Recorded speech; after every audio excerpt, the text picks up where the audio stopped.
hear that? 1, 2, 3, 4, 5 freeway overpasses right on top of your favorite park. What would you do? Well, you do what the people of San Diego's Logan Barrio did. They made an unmistakable identity for their community. Dodge is doing about the same thing for SUVs. Yeah, SUVs like so many concrete pylons out there. What they've done is they've given their Nitro an unmistakable identity that says Dodge Ram tough all the way.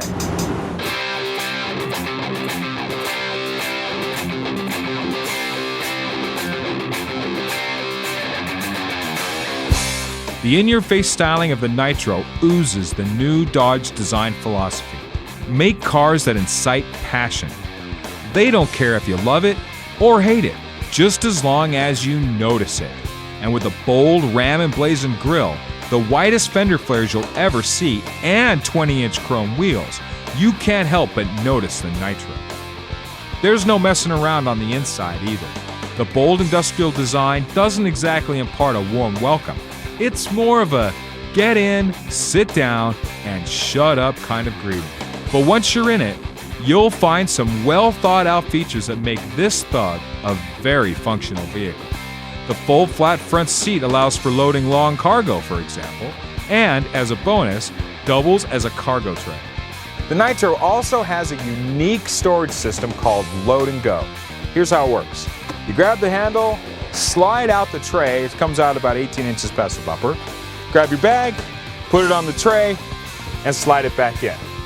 Plus, the tray will hold up to 400 pounds for tailgate parties and such. So what did Dodge put under the hood of this bad boy? Well, the RT version gets a 4-liter V6 engine good for 260 horses and 260 pound-feet of torque.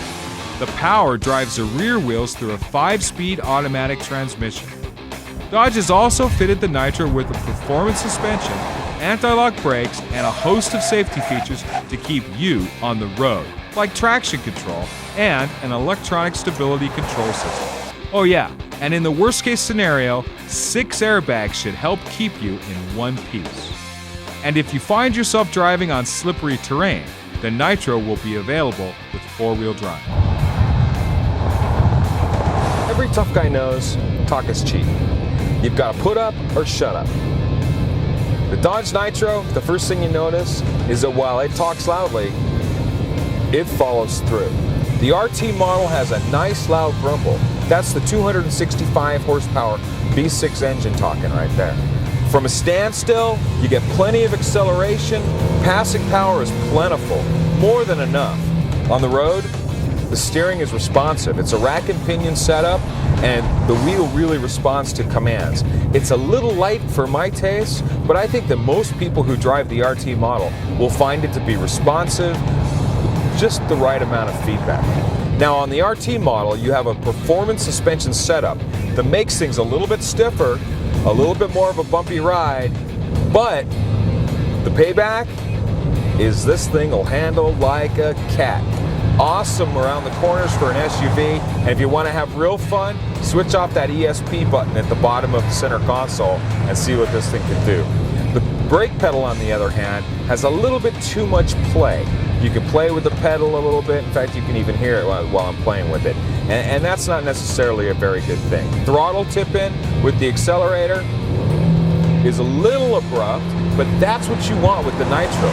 You want something that's not quite smooth, real sort of in your face and loud and powerful, and you get that with the RT. So the acceleration is fun, it handles great, all around a very pleasant car to drive.